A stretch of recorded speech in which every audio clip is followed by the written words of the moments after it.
好啊，大家好啊！我今日咧就嚟到呢個長明四街啊，中山神灣咁啊，想介紹泰國榴蓮呢個店俾大家。咁啊，有啲朋友中意食榴蓮啊嘛，咁佢又問咧，大家係食榴蓮啱唔啱咁樣？其實係啱嘅，呢個時間開始咧，至到8、9月都係啱食。咁啊，嗰邊咧就係我家手指指佢嗰度啦嚇，嗰度咧就係中山香山新街市，即係嗰間大街市啦。咁啊行過嚟，咁咧長明四街，咁咧呢度咧間泰國嘅榴蓮就喺呢度啦。咁啊去咧其實咧就係啲貨未翻啊，pack 緊。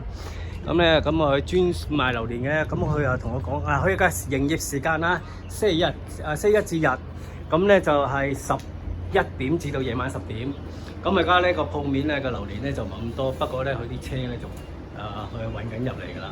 咁啊我即係因為係有朋友中意食榴蓮啦，咁所以咁啊喺呢度有一間係專賣榴蓮嘅，咁啊大家可以過嚟揀啦。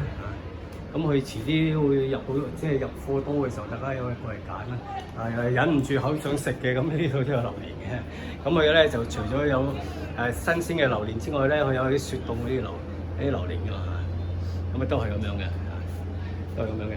咁啊，嗰個老細而家又唔得閒啊，即係喺貨倉整緊貨啊。咁啊，佢叫我自己拍啦咁樣。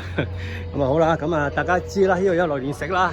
咁啊簡簡單單，咁啊呢度咧就係嗰度咧就係香山新街市，就咁行過嚟。咁啊呢度有榴蓮食㗎啦。咁啊大家喺度買榴蓮食啊。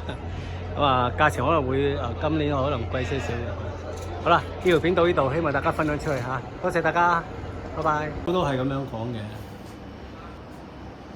你可唔可以介紹到啲？我都好生疏嘅，唔使介紹啊。